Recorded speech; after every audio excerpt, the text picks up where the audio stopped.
Dasun Shanaka, রায়মুনুল্লাহ Gurbaz, Alex Hales এরা কোথায়?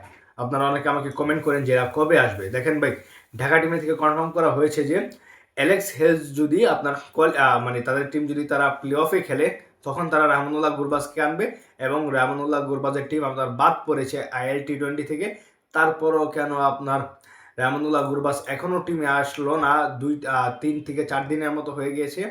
তাদের টিম হেরেছে, কিন্তু রাহমানুল্লাহ গুরবাজ কোথায় এটার কোনো আপডেট নাই। ঢাকার টিম ম্যানেজমেন্টও এই বিষয়ে কিছু জানায় নাই। তারপর আপনার দাসুন সানাকা, সে আপনার আইএল টি-20তে সম্ভবত ৩-৪ ম্যাচ খেলছে না, ৩-৪টা ম্যাচ সে খেলছে না।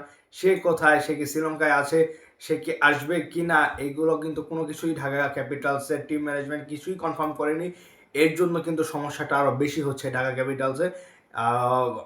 আপনার বলা যায় যে টিমটার আরও বেশি সমস্যা হচ্ছে। আর ভক্তরা যারা রয়েছে তারা তো আশায় রয়েছে যে রাহমানুল্লাহ গুরবাজ আসবে, দাসুন সানাকা আসবে, কিন্তু একটা প্লেয়ারও আসলো না। অ্যালেক্স হেলসের টিম তো তারা প্লে অফে চলে গিয়েছে, সম্ভবত তারা সেমিফাইনালও খেলবে। এই হচ্ছে একটা ঢাকার ভয়াবহ একটা অবস্থা। আপনার ঢাকার মিডল অর্ডারে কোনো ভালো ব্যাটসম্যান নাই, মিডল অর্ডারে ভালো করতে পারছে না, টপ অর্ডার ব্যাটসম্যানরা ভালো খেলতে পারছে না, পারফরমেন্স করতে পারছে না। এখানে অ্যালেক্স হেলস, রাহমানুল্লাহ গুরবাজের মতো প্লেয়ার কিন্তু খুবই দরকার এই মুহূর্তে ঢাকা টিমের।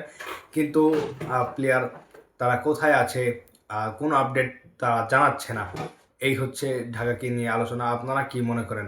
কমেন্ট বক্সে জানিয়ে দিতে পারেন। আপনারা যদি কোনো আপডেট জেনে থাকেন আমাকে জানাতে পারেন কমেন্ট বক্সে।